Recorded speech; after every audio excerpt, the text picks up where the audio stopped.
दिल्ली दामीर अर्तुल के हाथ के लिए लोहे का दस्ताना तैयार करने में कामयाब हो जाता है और अर्तुल को पहना देता है, जिस पर अर्तुल बहुत खुश होता है और कहता है कि अब मेरा हाथ लोहे का हो गया है। दूसरी तरफ तो दुर्गा कबीले के सिपाही अब्दुर्रहमान को जेल से निकालकर बाहर लाते हैं और कहते हैं कि अब्दुर्रहमान को आज फांसी दी जाएगी। ये सुनकर काई कबीले के सिपाही अपनी तलवारें निकाल लेते हैं और कहते हैं कि ये हम नहीं होने देंगे, लेकिन इतने में अर्तुल आ जाता है और उनको अपनी तलवारें अंदर करने को कहता है और कहता है कि हम जिरगे के फैसले को मानेंगे, जिस पर तुर्गत, दुआन और बाकी सिपाही हैरान हो जाते हैं क्योंकि अर्तुल ने कहा था कि हम अब्दुर्रहमान को कुछ नहीं होने देंगे।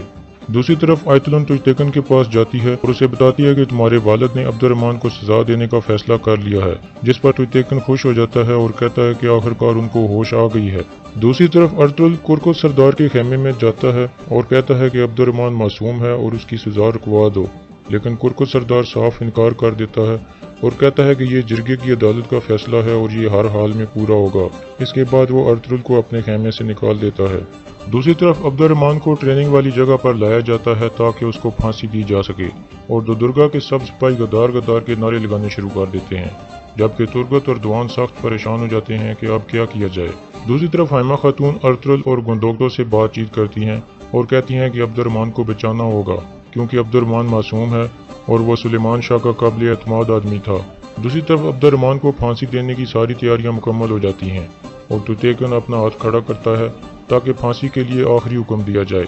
लेकिन ऐन उस वक्त गुंदोगदो आ जाता है और कुरकुत सरदार को कहता है कि अगर आप अब्दुर्रहमान की सजा मुअत्तल कर दें तो हमारे सिपाही हथियार फेंक देंगे और फौज से निकल जाएंगे, जिस पर कुरकुत सरदार नरम पड़ जाता है और सजा रोक देता है। इसके बाद काई कबीले के सब लोग खुश हो जाते हैं और कुरकुत सरदार जिंदाबाद के नारे लगाने लगते हैं, जबकि तुजतेकन सख्त परेशान हो जाता है। दूसरी तरफ मंगोलों का एक जासूस कबीले से खबर लेकर जाता है और उनको बताता है कि अब्दुर्रहमान को आज फांसी दे दी जाएगी, जिस पर तानगुत और नयान बहुत खुश होते हैं और कहते हैं कि दोनों कबीलों का इत्तेहाद अब टूट जाएगा और वो एक दूसरे के खिलाफ हो जाएंगे। दूसरी तरफ आयतुलन गोकचे को कहती है कि तुम तुजतेकन के पास जाओ और उसका गुस्सा ठंडा करने की कोशिश करो, जिसके बाद गोकचे तुजतेकन के पास जाती है और दोनों मिलकर अर्तुल की खूब बुराइयां करते हैं। दूसरी तरफ नयान अपने चंद साथियों के साथ कबीले के करीब एक जगह पर आता है।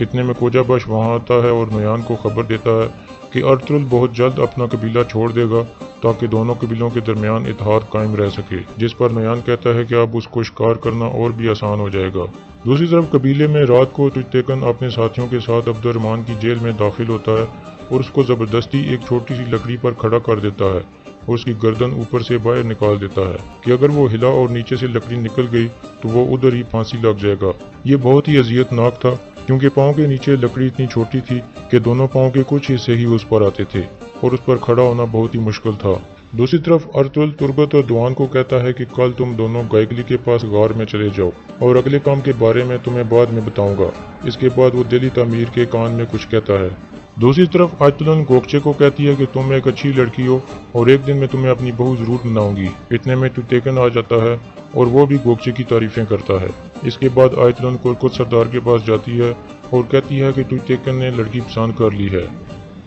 और यहाँ इस किस्त का इख्तिताम हो जाता है।